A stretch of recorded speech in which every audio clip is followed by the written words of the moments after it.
महाकारुणिक तथागत सम्यक संबुद्ध तथागताने उपदेशिलेला सद्धम्म आणि या सद्धम्मावर मार्गस्थ तथागताचा संघ या तीनही रत्नांना त्रिवार अभिवादन। या तीनही रत्नांची ओळख ज्या महामानवाने आपल्याला करून दिली ते बोधिसत्व परमपूज्य डॉक्टर बाबासाहेब आंबेडकर यांच्या स्मृतीसहित त्रिवार अभिवादन। आजच्या या धम्मकक्षेमध्ये उपस्थित सर्व उपासक उपासिका सर्वांना सप्रेम जय भीम। तर मिलिंद प्रश्न अंतर्गत आतापर्यंत अनेक प्राण्यांचे जे काही गुण आहेत ते आपण पाहिले आणि ते गुण आपण स्वतःच्या आचरणाशी जोडून बघण्याचा आपण या ठिकाणी प्रयत्न करत आहोत। तर आपल्या आचरणासंदर्भाने इतर प्राण्यांमध्ये जे गुण आहेत ते आपण आपल्यामध्ये सुद्धा विकसित केले पाहिजे असा हा या सगळ्या प्राण्यांच्या गुणांचा भावार्थ आपल्याला या ठिकाणी दिसून येतो।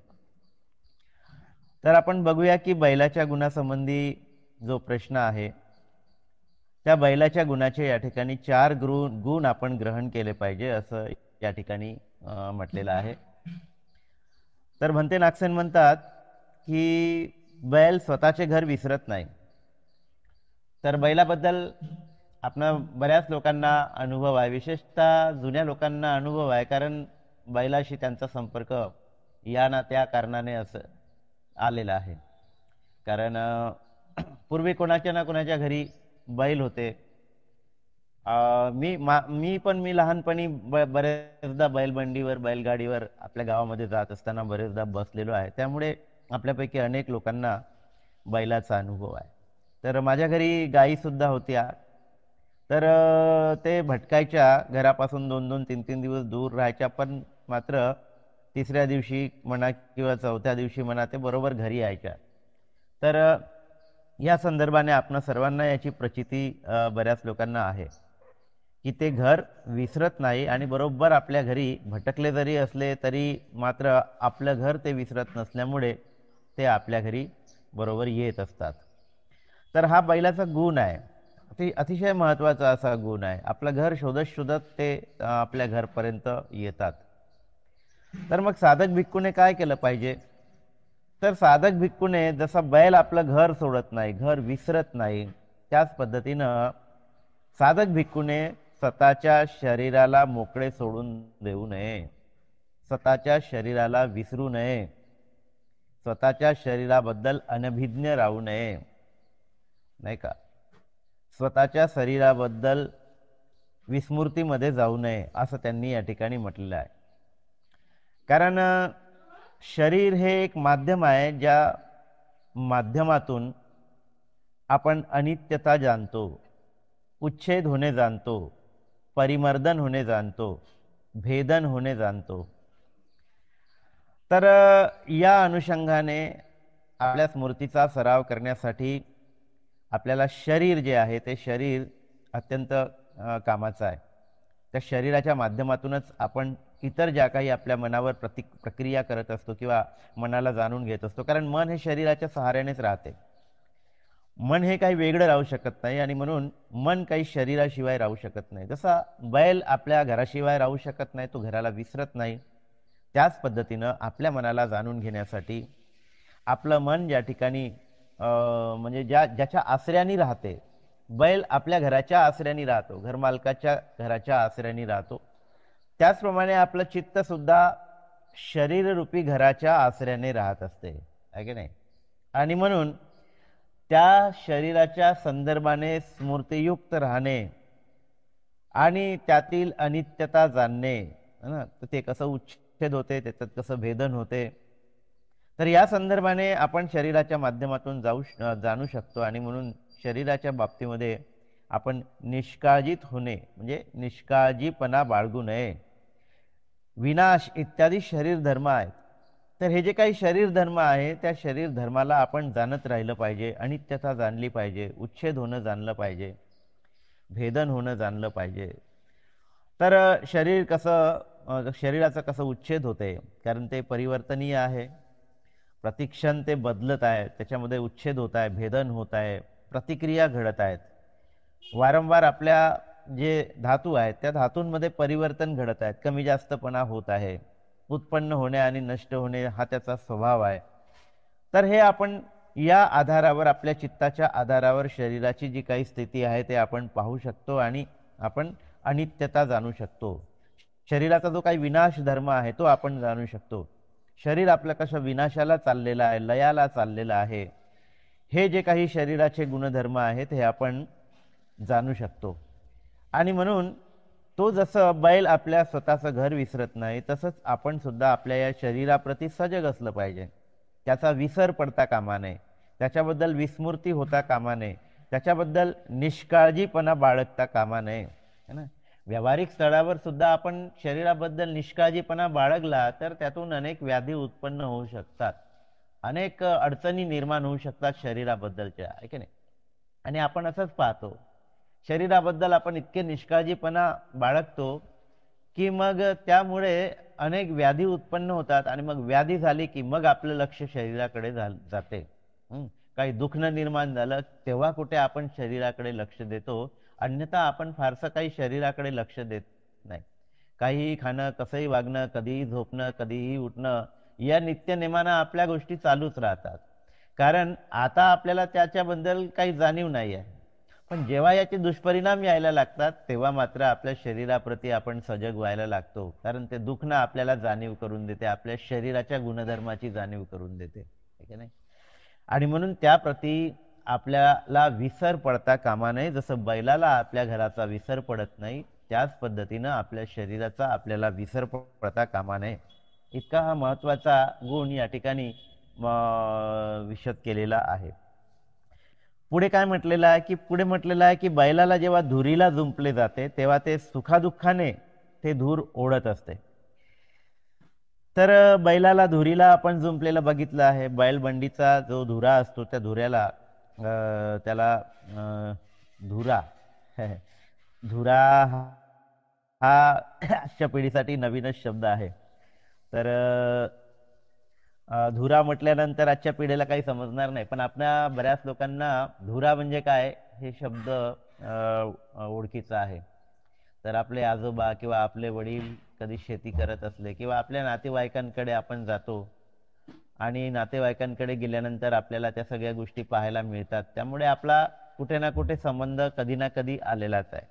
तर त्याला जू असं म्हणतात नाही का, जू वा धुरी.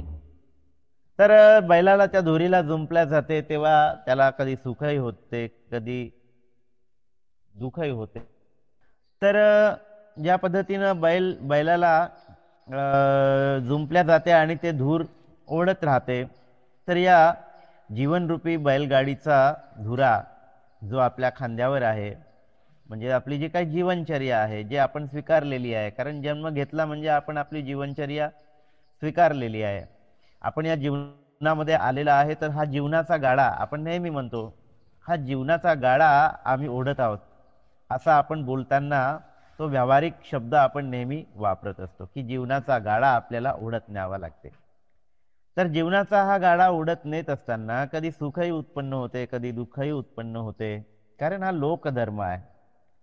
आणि लोकधर्म आपल्याला समजला पाहिजे, कारण कधी हानी होते, कधी लाभ होतो, कधी यश येते, कधी अपयश येते, कधी प्रशंसा होते, कधी निंदा होते, कधी सुख होते, कधी दुःखही येते. तर हे 8 लोकधर्म ज्याला म्हटलेलं आहे, त्या 8 लोकधर्माचा वारंवार आपल्याला त्याची प्रचिती येत असते. जीवन जगत असताना जीवनाचा हा जो काही गाडा आपण ओढतो, तर यामध्ये बैलाला तो बैलगाडी ओढत असताना जसं कधी सुखही मिळते, कधी दुःखही मिळते, तर अशा पद्धतीनं आपल्या जीवनाचा हा गाडा ओढत असताना सुद्धा आपल्या जीवनामध्ये कधी सुखही उत्पन्न होते आणि कधी दुःखही उत्पन्न होते. तर या संदर्भाने ते सहन करीत प्राणपणाने त्याचे पालन केले पाहिजे. तर ते सहन केले पाहिजे, ती सहनशीलता आपल्यामध्ये निर्माण झाली पाहिजे आणि ते सहन करत आणि ते जाणत की हा लोकधर्म आहे. कधी दुःखही येणार, कधी सुखही येणार. तर सुखामध्ये खूप हुरळून जाण्याची गरज नाही आणि दुःखामध्ये खूप रडत बसण्याची सुद्धा गरज नाही. तर या दोन्ही बाबीमध्ये आपल्याला मध्यबिंदू साधता आला पाहिजे. त्यालाच आपण समता भाव, साक्षी भाव, द्रष्टा भाव, उपेक्षा भाव असं म्हणत असतो. तर बुद्धाने या सगळ्या बाबी आपल्याला या दृष्टिकोनातून सांगितलं आहे, जेणेकरून हे सगळं स्वतःमध्ये निर्माण करून आपण आपल्याला सुखी होता येते. आणि ही बाब अत्यंत महत्वाची आहे. आणि ही बाब बिलकुल जो याचा अनुभव घेतो त्याला ही बाब आपल्या जीवनामध्ये अनुभवता येते. की जर आपण कुठलीही प्रतिक्रियामध्ये फसलो नाही, आपण त्याकडे अनित्यता या दृष्टिकोनातून पाहायला लागलो, तर मग अशा परिस्थितीमध्ये जेव्हा ही प्रज्ञा आपल्याला प्राप्त होते, तेव्हा आपण कुठल्याही प्रतिक्रियेमध्ये फसत नाही. आणि मग आपल्या मनावरचा ताणतणाव कमी होतो. आपल्या मनातली जी काही शांती आहे, ती शांतता त्या ठिकाणी आपल्या मनामध्ये निर्माण होते. आणि यातूनच आपल्या मानसिक स्तरावर आपल्याला सुखाची अनुभूती येत असते. सुख म्हणजे दुसरे काय आहे, तर चित्ताच्या स्तरावर जी काही शांती आपण अनुभवतो, जी काही एकाग्रता आपण अनुभवतो, तर जे काही आपण स्थिर होण्याची कला आपण त्यातून अवगत करतो ध्यानाच्या माध्यमातून, तर ती स्थिर होण्याची कला आणि त्यातून निर्माण होणारं सुख हे आपण या ठिकाणी अनुभवत असतो. तर हा बैलाचा जो दुसरा गुण आहे, तो दुसरा गुण अधिक आपल्याला आपल्या जीवनामध्ये विकसित करून या सगळ्या गोष्टीकडे, जगात जे काही घडतं किंवा आपल्या जीवनाच्या संदर्भामध्ये जे काही घडतं त्याचा अनुभव घेत घेत आपण स्वतःला विकसित करण्याचा प्रयत्न केला पाहिजे. कारण सुख आणि दुःख ह्या दोनही बाजू आपल्या जीवनातल्या आहे. कधी सुख उत्पन्न होणार, कधी दुःख उत्पन्न होणार. पण सुखही स्थिर नाही आणि दुःखही स्थिर नाही. तर ते अस्थिरच आहे, अनित्य आहे, नाही का. सुखानंतर दुःख येते आणि दुःखानंतर सुख येते. हे जे काही चक्र आहे ते जीवनचक्र चालूच राहते. आणि या जीवनचक्राला आपल्याला या पद्धतीनं ओढत न्यायचं आहे, नाही का. आणि आपल्या जीवनाचं सार्थक साधून घ्यायचं आहे. तर हा बैलाचा दुसरा गुण आपण या ठिकाणी ग्रहण केला पाहिजे. त्यानंतर म्हटलेलं आहे की बैल श्वास रोखून पाणी पितो. श्वास रोखून पाणी पितो. आता हे काही आपल्याला, मला काही माहित नव्हतं की बैल श्वास रोखून पाणी पितो. परंतु ज्या लोकांचं अवलोकन आहे त्यांनी हे बाब त्यांच्या प्रकर्षाने लक्षात आली असेल आणि म्हणून या ठिकाणी ती मांडल्या गेलेली आहे. तर बैल हा श्वास रोखून पाणी पितो. तर त्याचप्रमाणे साधक भिक्खूने आपल्या आचार्य व उपाध्यायाची शिकवण इच्छापूर्वक, प्रेमाने, प्रसन्न होऊन धैर्याने ग्रहण केली पाहिजे. तर आपण अनेकदा असं म्हणतो की ते श्वास रोखून मी तो प्रसंग पाहत होतो.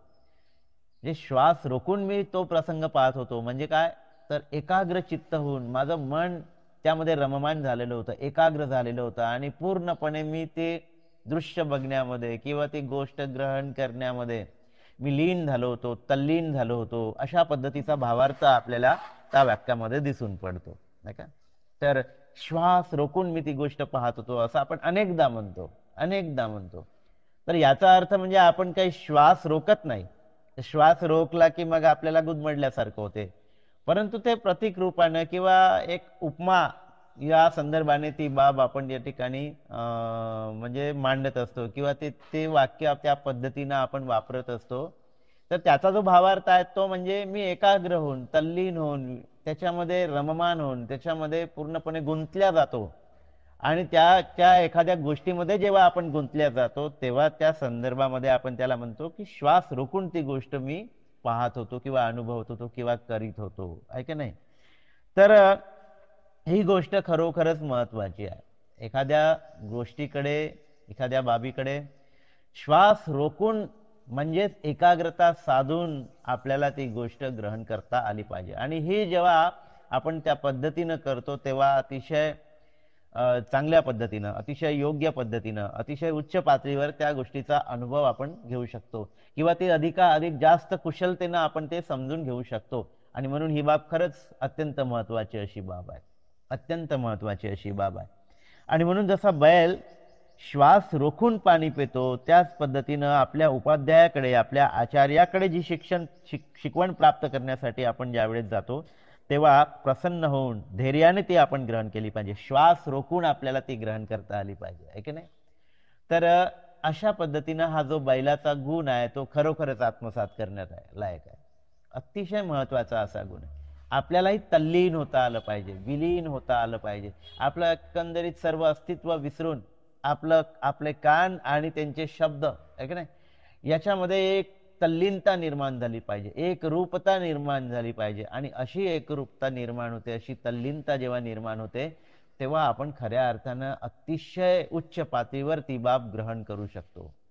आणि मग आपल्याला त्याचं विस्मरण होत नाही, मग आपल्याला आपल्या डोक्यावर ताण देण्याची गरज पडत नाही, इतकं ते आपल्या डोक्यामध्ये जाऊन भिनते. आणि म्हणून श्वास रोखून एखादी बाब आपल्याला ग्रहण करता आली पाहिजे.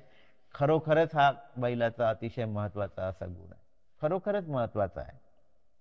त्यानंतर म्हटलेलं आहे की हे राजा, बैलाला कोणत्याही गाडीला जुंपले तरी तो ती गाडी ओढतो. कोणत्याही गाडीला जुंपा, बैलाचं काम आहे बैलगाडीला जुंपल्यानंतर ती बैलगाडी आपल्या क्षमतेनं पुढे घेऊन जाणं. जी काही सामर्थ्य, जे काही क्षमता आहे त्याच्यामध्ये, जे काही ताकद आहे, त्याला वीर्य असं म्हटलेलं आहे. तो पूर्ण ताकदीनं, पूर्ण शक्तीनं आहे का नाही, ती गाडी ओढण्याचा प्रयत्न करतो. आणि म्हणून आपण बघितलं की एवढं सारं ओझं त्या बैलगाडीवर लादलं असल्यानंतरही तो मात्र पूर्ण ताकदीनिशी ती गाडी ओढण्याचा प्रयत्न करतो. तर मग त्याला तुम्ही कोणत्याही गाडीला जुंपा, कोणत्याही बैलबंडीला त्याला जुंपा, ती बैलबंडी पुढे नेण्याचा प्रयत्न करतात, आपल्या पूर्ण ताकदीनिशी ते गाडी ओढत असतात. मग आपल्या साधक भिक्खूने हा गुण कसा ग्रहण करायचा आहे, किंवा साधक उपासकांनी हा गुण कसा ग्रहण करायचा आहे? तर नवीन व मध्यम वयाच्या भिक्खूने किंवा गृहस्थ उपासक किंवा कोणीही उपदेश अनुशासन दिले तरी विनम्रपणे स्वीकार केला पाहिजे. तर विनम्रपणे स्वीकार करणे, काय स्वीकार करणे? उपदेश स्वीकार करणे, अनुशासन स्वीकार करणे. आणि तो कसा स्वीकार करणे? विनम्रपणे स्वीकार करणे. हा बैलाचा चौथा गुण या ठिकाणी आपण ग्रहण केला पाहिजे. तर तो कशाही पद्धतीचं ओझं असेल आणि कोणत्याही गाडीला त्याला जुंपलं गेलं असेल तर तो स्वीकार करतो आणि तो पुढे नेण्याचा प्रयत्न करतो. त्याचप्रमाणे उपासकाने, गृहस्थाने किंवा भिक्खूने तर काय केला पाहिजे? उपदेश ग्रहण केला पाहिजे, अनुशासन प्रिय बनलं पाहिजे. विनम्रपणे आपण त्या अनुशासनाला, त्या उपदेशाला स्वीकारलं पाहिजे. जसं तो बैल कोणत्याही गाडीला स्वीकारतो आणि पुढे नेतो, त्याच पद्धतीनं आपल्याला सुद्धा जो उपदेश केलेला आहे किंवा जे अनुशासन सांगितलेलं आहे त्या अनुशासनाप्रती आपल्याला काय देता आलं पाहिजे? प्रतिसाद देता आला पाहिजे, उपदेशाला प्रतिसाद देता आलं पाहिजे. जसा बैल प्रतिसाद देतो कोणत्याही गाडीला जुंपल्यानंतर, तो असं म्हणत नाही की नाही नाही मला त्या विशिष्ट गाडीलाच तुम्ही जुंपा तेव्हाच आम्ही ते पुढे घेऊन जाऊ, अन्यथा घेऊन जाणार नाही, असं तो बैल कधीच म्हणत नाही. त्याला ज्या गाडीला जुंपलं त्या गाडीला तो पुढे घेऊन जाण्याचा प्रयत्न करतो. त्याच पद्धतीनं जो काही उपदेश आपण ऐकतो किंवा जे काही अनुशासन आपण आपल्या जीवनामध्ये स्वीकारलेलं आहे त्याला आपण विनम्रपणे स्वीकारून त्याला आपल्याला पुढे नेता आलं पाहिजे. तर हा बैलाचा इथे चौथा गुण या ठिकाणी विशद केलेला आहे. पुढे म्हटलेलं आहे की धर्मसेनापती सारिपुत्ताने असे म्हटलेले आहे की जर कोणी आजच प्रवज्जित झालेला आहे, कोणी 7 वर्षाचाच असेल, परंतु तो मला जर काही शिकवत असेल तर त्याचा मी आनंदाने स्वीकार करेन. त्याच्यामध्ये तीव्र इच्छा व प्रेम पाहून मी त्याची सेवा करेल. मी त्याला आदराने आपल्या आचार्याच्या स्थानावर बसवायला तयार आहे. तर धर्मसेनापती ज्याला म्हटलं गेलेलं आहे, जो धर्माचं अनुप्रवर्तन करतो, म्हणून त्यांना आपण धर्मसेनापती म्हणतो. आणि म्हणून बुद्धाच्या नंतर बुद्धाने ज्यांची स्तुती केलेली आहे धर्मसेनापती म्हणून, ते सारिपुत्त आहेत. आणि असा हा श्रेष्ठ सारिपुत्त किती मोठं असं वाक्य या ठिकाणी उच्चारतो आहे, किती मोठी बाब आपल्या समोर प्रस्तुत करतो आहे, हे त्यांच्यापासून शिकण्यासारखं आहे. तर ते म्हणतात की जर कोणी आज प्रवज्जित जरी झालेला असेल, 7 वर्षाचाच असेल, आता इथे 7 वर्ष महत्वाचा फॅक्टर आहे. 7 वर्ष अगोदर कोणालाही श्रामणेर बनवता येत नाही, कारण 7 वर्षाच्या कमी असलेला त्याला आपण काय म्हणतो? तर त्याला आपण बालक म्हणतो. आणि बालक हा ग्रहणशील तेवढा असत नाही धम्माच्या संदर्भाने, परंतु 7 वर्षानंतर मात्र तो ग्रहणशील होऊ शकतो. आणि म्हणून ही बाब लक्षात घेऊन 7 वर्षाच्या मुलाला परिव्रज्या देण्याची प्रथा भगवान बुद्धाने संघामध्ये निर्माण केलेली आहे. हे आपल्याला माहीत असेल, आपण बरेचदा ऐकलेलं आहे. तर असा हा जो कोणी आज प्रवज्जित झालेला आहे असेल आणि तो जर मला शिकवत असेल, त्याची क्षमता असेल शिकवण्याची, तर मी ते ग्रहण करेल. तर बघा सारीपुत्तामध्ये किती म्हणजे किती मोठी बाब या ठिकाणी मांडलेली आहे. तर अनेकदा बुद्ध सुद्धा असे लपून चोरून त्या ठिकाणी येत असत, जिथे भिक्खू संघाची परिषद भरलेली असेल किंवा भिक्खू संघ एकत्रितपणे त्या ठिकाणी एखाद्या गोष्टीवर विचार मंथन करत असेल आणि एखादा भिक्खू एखाद्या तत्वासंबंधाने बोलत असेल, तर मग कधी कधी भगवान बुद्ध त्या ठिकाणी यायचे आणि मागे बसून जायचे आणि ते त्या भिक्खूचं ते ऐकत राहायचे. तर त्या भिक्खूला संकोच वाटायचा, पण बुद्ध म्हणायचे नाही नाही तू बोल, मी ऐकतो. म्हणजे ही जी काही ग्रहणशीलता आहे, ही ग्रहणशीलता किती महत्वाची आहे. आणि म्हणून आपल्याला माहीत जरी असलं तरी मात्र ते त्याची ॲबिलिटी जर असेल आणि ती बाब जर तो मांडत असेल, तर आपल्याला ती बाब आपल्याला ऐकून घेण्याची पात्रता आपल्यामध्ये असली पाहिजे. परंतु अनेकदा काय होते, तर अनेकदा आपण असा विचार करतो की हा तर माझ्यापेक्षा म्हणजे आपण फारच वेगळ्या पातळीवर विचार करतो. हा तर फारच आर्थिकदृष्ट्या खंगलेला आहे, हा गरीब आहे, हा तर म्हणजे कुरूप आहे, याचं काय ऐकायचं आहे, हा तर अनपढ आहे, हा तर माझ्यापेक्षा कमी शिकलेला आहे, हा तर माझ्यापेक्षा वयानं लहान आहे. म्हणजे अशा पद्धतीच्या बाबी आपल्या मनामध्ये निर्माण होऊन आपण एक प्रकारे अशा व्यक्तीला तुच्छ लेखतो, परंतु त्याच्या ज्ञानाची आपण कदर करत नाही, त्याच्या प्रज्ञेची आपण कदर करत नाही, त्याच्या आचरणाची आपण कदर करत नाही. कारण आपण स्वतःला खूप मोठं समजतो, ग्रेट समजतो, महान समजतो, है ना. कारण आपण आपल्याला वाटतं की माझ्याकडे तरी एवढ्या डिग्र्या आहेत आणि याच्याकडे तर काहीच नाही आहे. परंतु आध्यात्मिक क्षेत्रामध्ये, धर्माच्या क्षेत्रामध्ये तुम्ही ज्या काही डिग्र्या प्राप्त केल्या त्या डिग्रीला काही महत्त्व नाही. कारण धम्माच्या क्षेत्रामध्ये धम्मतत्व तुम्ही किती चांगल्या पद्धतीनं समजून घेता आणि ते तत्व समजून तुम्ही किती आचरणात आणता, तुम्ही किती शिलाचरणी आहात, किती ध्यान करता, तुम्ही तुमच्या अकुशल बाबींवर किती कामं केलेले आहे आणि तुम्ही कुशलामध्ये किती पारंगत झालेले आहे, नेमका या गोष्टीचा धम्मामध्ये जास्त महत्त्व आहे. आणि मग या गोष्टीमध्ये जो पारंगत असेल तो वयानं लहान असला तरी चालेल.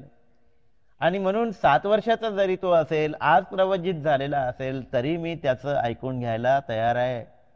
म्हणजे मी आनंदाने ते स्वीकार करेल. त्यांनी जे काही शिकवलं असेल ते मी आनंदाने स्वीकार करेल. बघा किती मोठी बाब या ठिकाणी सारीपुत्ताने विशद केलेली आहे.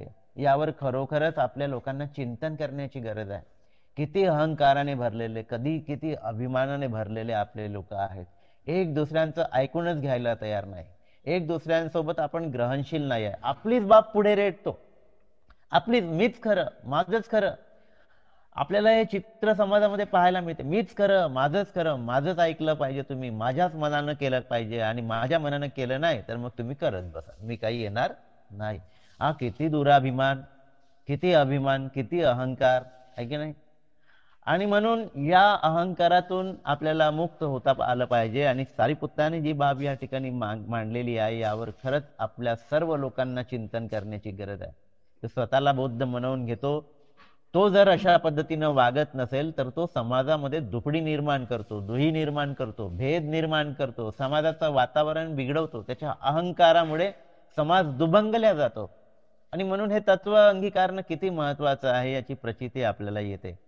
आणि म्हणून ही बाब अतिशय महत्वाची अशी बाब या ठिकाणी बैलाच्या गुणासंबंधी मांडल्या गेलेली आहे. तर यावर खरोखरच आपण चिंतन केलं पाहिजे. ते प्रत्येक बाब आपल्याला चिंतन करण्यासाठी प्रवृत्त करते आणि स्वतःमध्ये ते गुण विकसित करण्यासाठी आपल्याला प्रेरणा देत असते, आहे की नाही. आणि म्हणून आपल्याला या सगळ्या गोष्टींमधून प्रेरणा घेता आली पाहिजे. नाहीतर मग काय, नळे फुंकले सोनारे आणि इकडून तिकडून गेले वारे. बदल काहीच नाही, परिवर्तन काहीच नाही, नुसतं ऐकताव, या कानातून ऐकायचं आणि त्या कानातून सोडून द्यायचं, याला काही महत्व नाही ना. आणि म्हणून योच अपंपी सुत्वानं धम्मं कायेन पसती. पण धम्मपालन गाथेमध्ये ही बाब नित्य नेमानं म्हणत असतो ना, योच अपंपी सुत्वानं धम्मं कायेन पसती. एक सूत्र ऐकलं आणि त्या सूत्रानुसार आपण धम्मं कायेन पसती, म्हणजे धम्म हा कायेन जसा आपण त्याचा आचरण करतो त्याचे परिणाम आपल्या जीवनामध्ये येत असतात. आणि म्हणून आचरणावर बुद्धाने खूप भर दिलेला आहे. आणि म्हणून या संदर्भाने आपण खरोखरच अतिशय चिंतन केलं पाहिजे, चांगलं चिंतन केलं पाहिजे. मग आता इथे डुकराच्या गुणासंबंधी प्रश्न. आता डुकरामध्ये गुण बघतात आपण. डुकराला कुठे वापरतो आपण? भवचक्रामध्ये वापरतो.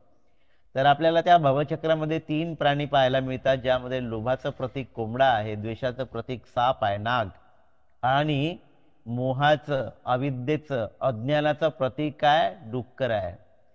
आणि म्हणून ह्या डुकराचं चित्र आपण त्या ठिकाणी वापरतो, कारण ते अविद्येमध्ये पडलेलं आहे, अज्ञानामध्ये पडलेलं आहे, मोहामध्ये पडलेलं आहे, आणि त्या मोहाला दर्शवण्यासाठी आपण भवचक्रामध्ये डुकराचं चित्र वापरतो. तर ते काही चांगल्या अर्थानं आलेलं नाही आहे, ते क्लेशाच्या अर्थानं आलेलं आहे ना. परंतु इथे भंते नागसेन डुकराचे गुण सांगत आहेत, है ना. तर आपण डुकराकडे या गुणाच्या संदर्भाने कधी आपण त्याचं निरीक्षण केलेलं नाही. ही बाब सुद्धा तेवढीच खरी आहे, कारण त्या दृष्टिकोनातून की त्याच्यामध्येही काय गुण असतील, या दृष्टिकोनातून डुकराकडे आपण कधी पाहतच नाही. एक निरर्थक प्राणी म्हणून, एक दुर्लक्षित प्राणी म्हणून आपण त्याच्याकडे पाहतो आणि आपल्यापासून त्याला दूर करण्याचा प्रयत्न करतो, त्याला हाकलून देण्याचा प्रयत्न करतो. पण बघा, भंते नागसेनांनी त्या डुकरामध्ये सुद्धा काही गुण पाहिलेले आहे, आणि ते 2 गुण आहेत, आणि ते गुण आपण ग्रहण केले पाहिजे, असं या ठिकाणी भंते नागसेन आपल्याला सांगत आहे. मग काय डुकराचे गुण सांगितलेले आहे इथे? तर ते म्हणतात की डुकर संतप्त कडक उन्हाळ्यामध्ये पाण्यात जाऊन बसतो. आणि हा खरोखरच आपल्याला डुकरामध्ये हा गुण आपल्याला दिसून पडतो. कडक उन्हामध्ये तो पाण्यामध्ये जाऊन बसतो. तर मग हा गुण आपण कशा रीतीने ग्रहण केला पाहिजे? तर साधक भिक्खूने दोषयुक्त चित्तामध्ये, दोषयुक्त चित्तामध्ये, तर जे चित्त दोषाने युक्त आहे, दोषानं भरलेलं आहे, अशा चित्तामध्ये असंतोष, दुष्टता, संभ्रम, संताप उत्पन्न झाल्यास शीतल, अमृत, श्रेष्ठ मैत्री भावना उत्पन्न केली पाहिजे. तर हा डुकराचा गुण आपण ग्रहण केला पाहिजे की डुकराला जेव्हा ऊन लागते, कडक ऊन लागते, त्या परिस्थितीमध्ये डुकर हा पाण्यामध्ये जाऊन बसतो. त्याच पद्धतीनं आपल्या चित्ताला जर अशी कडक ऊन लागली, मग चित्ताला कोणती कडक ऊन लागली? तर चित्तामध्ये द्वेष उत्पन्न झाला. त्या द्वेषाच्या आधारावर आपल्या चित्तामध्ये असंतोष निर्माण होते, क्रोध निर्माण होतो, नाही का, दुष्टता निर्माण होते. कारण ज्याच्याविषयी द्वेष उत्पन्न होतो त्याच्याविषयी आपल्या मनामध्ये काही ना काही शिजत असते, कटकारस्थान रचण्याच्या भावना आपल्या मनामध्ये उत्पन्न होत असते, एक प्रकारे संताप आपल्या मनामध्ये उत्पन्न होत असते. आणि मग हा अशा पद्धतीचा संताप उत्पन्न झाला, अशा पद्धतीचा कडक उन्हाळा आपल्या चित्ताने अनुभवला आहे की नाही. हे चित्तामध्ये उत्पन्न झालेला कडक उन्हाळा आहे. तर आपण या उन्हाळ्यामुळे, म्हणजे त्या क्लेशामुळे, म्हणजे दोषयुक्त म्हणजे द्वेषयुक्त, दोषयुक्त म्हणजे द्वेषयुक्त चित्त जेव्हा उत्पन्न होते, तेव्हा आपलं मन अस्थिर होते, असंतोष निर्माण होतो, दुष्टता आपल्या मनामध्ये निर्माण होते, संभ्रम निर्माण होतो, संताप निर्माण होतो. आणि आपल्या चित्ताची अशी चित्तावस्था जेव्हा निर्माण होते, तेव्हा आपण काय केलं पाहिजे? तर डुकर काय करते? तर त्या पाण्यामध्ये जाते आणि स्वतःला सुरक्षित करून घेते, त्या पाण्यामध्ये ते जाऊन बसते. मग आपण काय केलं पाहिजे अशा परिस्थितीमध्ये? तर आपण मैत्री भावना उत्पन्न केली पाहिजे.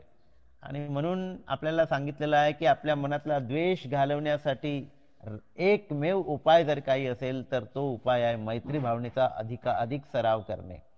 आणि मैत्री भावनेचा अधिकाधिक सराव जेव्हा आपण करतो, तेव्हा खऱ्या अर्थानं जो काही असंतोष आहे तो शांत होतो, संभ्रम दूर होतात, संताप नाहीसा होतो, आणि मग आपल्याला शीतल झाल्यासारखं वाटते, अमृताचा अनुभव होतो. आणि त्यासाठी आपण श्रेष्ठ मैत्री भावना केली पाहिजे. आणि म्हणून जेव्हा आपण श्रेष्ठ मैत्री भावना करतो, तेव्हा ह्या ज्या काही दोषयुक्त किंवा द्वेषयुक्त चित्त आहे ते आपलं शांत होत असते, आणि या दुसऱ्या क्लेशापासून आपण मुक्त होऊ शकतो. तर अतिशय महत्वाची बाब म्हणजे डुकरापासून सुद्धा हा गुण शिकण्यालायक आहे, असं या ठिकाणी भंते नागसेन आपल्याला सांगतात, आणि याची जाणीव आपल्याला भंते नागसेन करून देतात. तर म्हणूनच आपण मैत्री भावनेचा सराव सातत्यानं केला पाहिजे. मैत्री भावनेचा सराव सराव जे काही आहे ध्यान आपण केलं पाहिजे. अर्धा घंटा मैत्री भावनेचा आपण ध्यान केला पाहिजे. यावर मी बरेचदा बोललेलो आहे की आपण 4 पातळींवर या 5-10 मिनिटांना होणार नाही, कमीत कमी अर्धा घंटा तरी आपण मैत्री भावनेचं ध्यान केलं पाहिजे. कारण 5-5 मिनिटं एका पायरीला जरी आपण दिले तरी 5-6 मिनिटांमध्ये एक पायरी आपण पूर्ण केली तरी आपल्याला किमान अर्धा घंटा लागू शकतो. आणि ज्याचं चित्त मैत्री भावनेमध्ये स्थिरावलं तो अधिक नाही का, जेवढे काही या अस्तित्वामध्ये सत्व आहे त्या सर्व सत्वांप्रती आपली मैत्री भावना तो पोचवत असतो. तर हे सरावातून निर्माण होते. आपण इतकं एकाग्र होतो आणि आपण इतकं आपल्या मनामध्ये मैत्री निर्माण होते की आपण या संसारामध्ये असणाऱ्या प्रत्येक सत्वापैकी आपण मैत्री भावनेनं भरून जातो आणि आपल्या मैत्रीचा विस्तार करतो. आकाशा एवढं आपण आपलं मन मोठं करतो. जगामध्ये उत्पन्न झालेल्या सगळ्या मनुष्य प्राण्यांप्रती आपलं मन मैत्रीने भरून जाते आणि त्या प्रत्येकाप्रती आपण मैत्री भावना करत असतो. या जगामध्ये जे काही सत्व आहे, जे प्राणी आहेत, जे पक्षी आहेत, जे जलचर आहेत ना, जे जंगलात राहणारे आहेत, जे चार पायाचे लोक आहेत, जे अनेक लोक म्हणजे सत्व आहेत, अनेक पायांचे सत्व आहे, जे दृश्य आहे, जे अदृश्य आहेत, जे या लोकात आहेत, जे अन्य लोकांमध्ये वास्तव्यास आहे, त्या सगळ्या सत्वांपैकी सभ्य सत्ता सुखी होंतु असं जे काही आपलं अंतःकरण मैत्री भावनेनं भरून येते. आणि म्हणून ते काही 5 मिनिटांमध्ये करणारी बाब नाही आहे, 10 मिनिटांमध्ये संपुष्टात आणणारी बाब नाही आहे.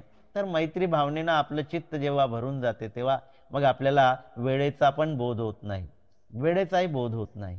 तर ही भावना आपल्या मनामध्ये आपल्याला उत्पन्न करता आली पाहिजे आणि या भावना सरावातून उत्पन्न होतात आणि म्हणून हा सराव आपण नित्यनेमानं केलं पाहिजे. या सरावातून काय होते तर या सरावातून ज्यांच्याबद्दल आपल्या मनामध्ये द्वेष भावना आहे त्या सर्व लोकांच्या प्रती असलेली जी द्वेष भावना आहे ती द्वेष भावना आपली कमी होते.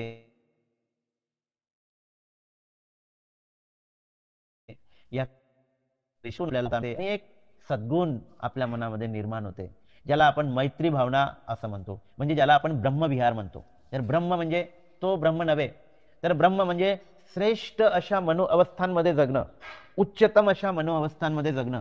आणि ही जी काही उच्चतम मनोअवस्था आहे ती मैत्रीची अवस्था आहे, ती करुणेची अवस्था आहे, ती मुदितेची अवस्था आहे, ती उपेक्षाची अवस्था आहे. आणि म्हणून याला 4 ब्रह्मविहार म्हटलेलं आहे. या 4 ब्रह्मविहारांमध्ये आपल्याला रममाण होता आलं पाहिजे, तेव्हा आपण सुखाची अवस्था अनुभवू शकतो, उच्चतम सुखाची अवस्था आपण अनुभवू शकतो. आणि म्हणून या मैत्री भावनेचा आपण विकास केला पाहिजे असं या ठिकाणी हा डुकराचा गुण या ठिकाणी सांगत असताना ही बाब या ठिकाणी प्रकर्षानं आलेली आहे. त्यानंतर म्हटलेलं आहे की हे राजा, डुकर चिखलामध्ये जाऊन आपल्या नाकाने जमीन उकरून तेथे खड्डा तयार करून तेथे लोळतो, झोपतो. तर खरोखरच हा गुण सुद्धा आपल्याला पाहायला मिळते की ते नाकानं जमीन उखरते आणि त्या नाकानं जमीन उखरून तिथे एक गड्डा केल्यासारखा करते. म्हणजे मातीचा आजूबाजूला ढीग दिसतो आणि त्याच्या मध्यंतरी एक खड्डा आपल्याला दिसते आणि ते त्या खड्ड्यामध्ये नाही का तो लोळतो, तो झोपतो. तर हा त्या डुकराचा गुण आहे, हा गुण आहे. तो असा प्लेन जागेवर आपल्याला झोपताना दिसत नाही. आपल्याला डुकर जर आपल्याला आता जर आपण अवलोकन केलं, जर तुम्ही केलं नसेल तर कुठे असे डुकरं आढळतील. आता शहरामध्ये तर फारच कमी झालेले आहे डुकरं, परंतु जिथे कुठे जर आपल्याला डुकरं आढळतील तर आपल्याला ते दिसून पडेल नाही का. आता तर जमीनही राहिलेली नाही, गव्हर्नमेंटनी सगळी जमीन झाकून टाकलेली आहे. जे कॉन्क्रीटचं एक जंगल निर्माण केलेलं आहे आणि त्या जंगलामध्ये आता भूमी राहिलेली नाही असं आपल्याला दिसून पडते आहे ना. म्हणजे बिचाऱ्या या प्राण्यांची आपण गत करून टाकलेली आहे नाही का, जगणं मुश्किल करून टाकलेलं आहे ना. जंगल तोड करून आपण वस्त्या वसवलेला आहे आणि म्हणून प्राण्यांना खूप याचा त्रास होतो आहे की नाही. आणि म्हणून अशा पद्धतीची डुकरं ज्या वेळेस झोपून आपल्याला दिसतात तेव्हा अशा परिस्थितीमध्ये झोपून असलेली आपल्याला दिसतात की ते नाकानं जमीन उखरतात आणि भोवता एक मध्यंतरी गड्डा करतात, आजूबाजूला तो ढीग ते झोपून असतात, त्या खड्ड्यामध्ये ते लोळत असताना आपल्याला दिसतात. मग यातून आपण काय बोध घेतला पाहिजे, हा गुणधर्म आपण कसा ग्रहण केला पाहिजे. तर असं म्हटलेलं आहे की साधक भिक्खूने आपल्या चित्ताला शरीरामधून बाहेर काढून इंद्रिय विषयापासून दूर जाऊन अर्थात ध्यान करून निश्चितपणे झोपले पाहिजे. म्हणजे निश्चितपणे झोपले पाहिजे म्हणजे ध्यान करता करता झोपून गेलं पाहिजे असा याचा अर्थ नाही आहे ना. तर इथे सजगतेशी अर्थ आहे. म्हणजे शरीराच्या पातळीवर आपलं जे चित्त रममान होते, जे शरीराच्या पातळीवर म्हणजे शरीरावर जे इंद्रिय आहेत त्या इंद्रियामध्ये रममान होणारा आपला जो स्वभाव आहे, त्या स्वभावातून आपण बाहेर पडून, त्या कक्षेतून आपण बाहेर पडून, त्या इंद्रिय सुखाच्या अवस्थेतून बाहेर पडून, जे शारीरिक स्तरावर आपण बाहेर पडून आपल्या मनाच्या स्तरावर आपण आलं पाहिजे. आणि मनाच्या स्तरावर येऊन आपण काय केलं पाहिजे, ध्यान केलं पाहिजे. ध्यान केलं पाहिजे म्हणजे चित्तामध्ये रममान झालं पाहिजे, चित्तामध्ये झोपलं पाहिजे असं या ठिकाणी म्हणतायत.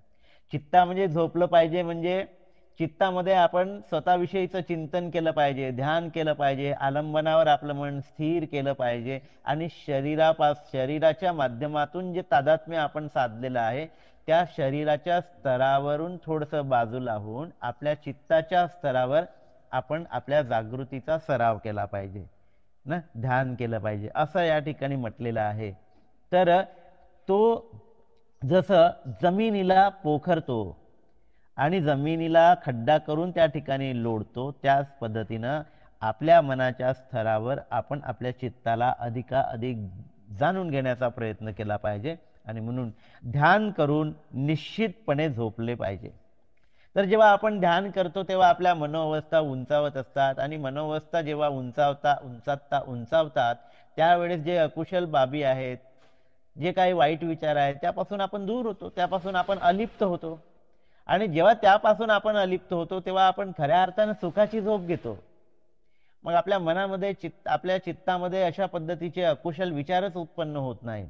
आणि जेव्हा अकुशल विचार उत्पन्न होत नाही, चिंता नसतात, आपलं चित्त अस्वस्थ नसते, शांत असते, तेव्हा आपल्याला चांगली झोप येते. आपल्याला झोप कधी येत नाही तर जेव्हा आपण परेशान असतो, आपण कुठल्या ना कुठल्या विवंचनेमध्ये असतो, कुठल्या ना कुठल्या दुःखामध्ये असतो, आपलं चित्त अस्थिर झालेलं असते, अशांत झालेलं असते नाही का. आणि मग अशा पद्धतीची आपल्या चित्ताची अवस्था असेल तर आपण सुखानं कसं काय झोपू शकणार आहोत.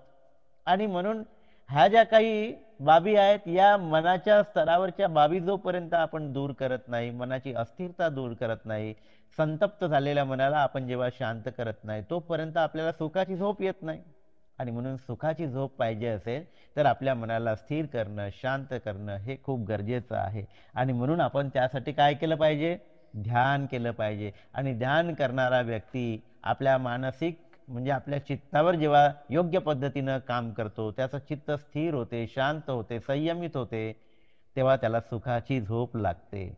अशी सुखाची झोप घेण्यासाठी आपण स्वतःला तयार केलं पाहिजे. जसं ते डुक्कर स्वतःला सुखानं झोपण्यासाठी तो गड्डा तयार करतो, त्याच पद्धतीनं आपण आपल्या स्वतःच्या सुखानं झोपण्यासाठी आपण ध्यान केलं पाहिजे, चित्ताला शांत केलं पाहिजे. अशा पद्धतीचा हा उपदेश डुकराच्या गुणासंबंधी या ठिकाणी आपण ग्रहण केला पाहिजे असं या ठिकाणी राजा ला भंते नागसेन सांगत आहेत. आणि मग पिंडोल भारद्वाजाचं उदाहरण या ठिकाणी दिलेलं आहे. पिंडोल भारद्वाजाचं उदाहरण आपण ऐकलेलं आहे. तर पिंडोल भारद्वाज तो असा एक भिक्षू होता जो म्हणजे एका गुणामध्ये तो फार निपुण होता. या संदर्भामध्ये आपण ऐकलेलं आहे. रिद्धिबल त्याला प्राप्त होतं आणि त्या रिद्धिबलाच्या आधारावर तो आपल्या शरीराला हवेमध्ये उंच घेऊन जाऊ शकत होता. तर पिंडोल भारद्वाजाच्या बाबतीमध्ये आपण ही बाब ऐकलेली आहे. आणि तो पिंडोल भारद्वाज काय म्हणतो, तर तो म्हणतो की विपश्यना करणारा शरीराच्या अनित्य स्वभावाला पाहून त्यावर विचार करतो व एकाकी अद्वितीय ध्यान भावना करीत असतो.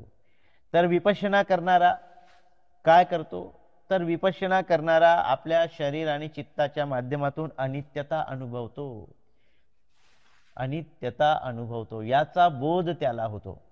आणि बोध या वेळेस होतात अस्तित्वाच्या 3 लक्षणाचा बोध होणे, म्हणजेच दृष्टी उत्पन्न होणे. सम्यक दृष्टीचा झलक आपल्याला प्राप्त व्हायला लागते. सम्यक दृष्टीची झलक कधी प्राप्त व्हायला लागते, तर शिलाचरणाच्या आधारावर मनाला एकाग्र करतो आणि त्या मनाच्या एकाग्रतेतून आपलं मन जेव्हा ग्रहणशील होते तेव्हा आपण संवेदना अनुभवतो. आणि त्या संवेदनाची जी काही म्हणजे सत्यता आहे, आणि त्या संवेदनाची सत्यता काय आहे, तर अनित्यता आहे. ह्या संस्कारित अस्तित्वाचा बोध आपल्याला होतो, म्हणजेच विपश्यना घटित होते है ना. म्हणजे जसं आहे तसं जाणण्याची पात्रता आपल्यामध्ये निर्माण होते आणि त्याचे झलक आपल्याला मिळत जातात.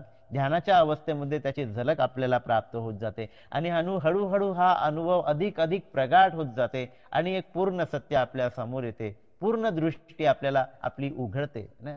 तर खऱ्या अर्थानं बोधिचित्त निर्माण होते है ना, दिव्य चक्षु उघडतात आपले. तर हे विपश्यना करणारा शरीराच्या अनित्य स्वभावाला पाहून त्यावर विचार करतो, तो अनित्यता जाणतो आणि ज्याला अनित्यतेचा बोध होतो तो त्याच्यामध्ये अनासक्तीचे भाव उत्पन्न होतात. तो या सगळ्या अस्तित्वाकडे पाहत असताना त्याचा स्वभावाला जाणतो की अरे हे तर अनित्य आहे, ज्याला मी नित्य समजून बसलेलं आहे ते तर अनित्य आहे. आणि मग हे जर अनित्य असेल तर मी का चिपकून बसलेलो आहे, मी का धरून ठेवलेला आहे, हा बोध उत्पन्न होतो. आज हे फक्त आपण बौद्धिक पातळीवर अनुभवतो, म्हणजे पाहतो किंवा ऐकतो, परंतु तो आपला अनुभव नाही. तर तो अनुभव कधी प्राप्त होतो, जेव्हा आपण ह्या ध्यानाच्या अवस्थेतून, चित्ताच्या एकाग्रतेतून या बाबी आपण जेव्हा जाणतो खऱ्या अर्थानं, तेव्हा त्या आपण गहराईनं जाणत असतो. आणि ह्या जेव्हा बाबी आपण जाणतो, अनुभवतो, तेव्हा आपली जी काही आसक्ती आहे ती तुटते, जी धरून ठेवण्याची भावना आहे ती आपली तुटते, आपण अनासक्त होत असतो. आणि म्हणून ही अनासक्तीची भावना आपल्याला दुःखमुक्तीकडे घेऊन जाते ना. तर म्हणून त्यासाठी काय म्हटलेलं आहे की त्यावर विचार करतो व एकाकी अद्वितीय ध्यान भावना करीत असतो. ही ध्यान भावना कशी आहे, अद्वितीय आहे. या ध्यान भावनेमुळे आपल्याला आपल्या मानसिक उच्चतम अवस्था प्राप्त करता येतात आणि या मानसिक उच्चतम अवस्थेच्या माध्यमातून आपण निर्वाण प्राप्त करतो. आणि निर्वाण प्राप्त करणं म्हणजेच परमसुखाची अवस्था प्राप्त करणं आहे. तर या दृष्टिकोनातून एक एक पाऊल का होईना पण आपण पुढे टाकण्याचा प्रयत्न केला पाहिजे. आता हा उचललेला पाऊल माझा थांबणार नाही किंवा मागे सुद्धा जाणार नाही, अशा पद्धतीचा संकल्प आपण केला पाहिजे. आणि अशा पद्धतीचा संकल्प आपण यस राहुल दादा, तुम्हीच दिलेला माईक या ठिकाणी वापरून मी बोलतो आहे.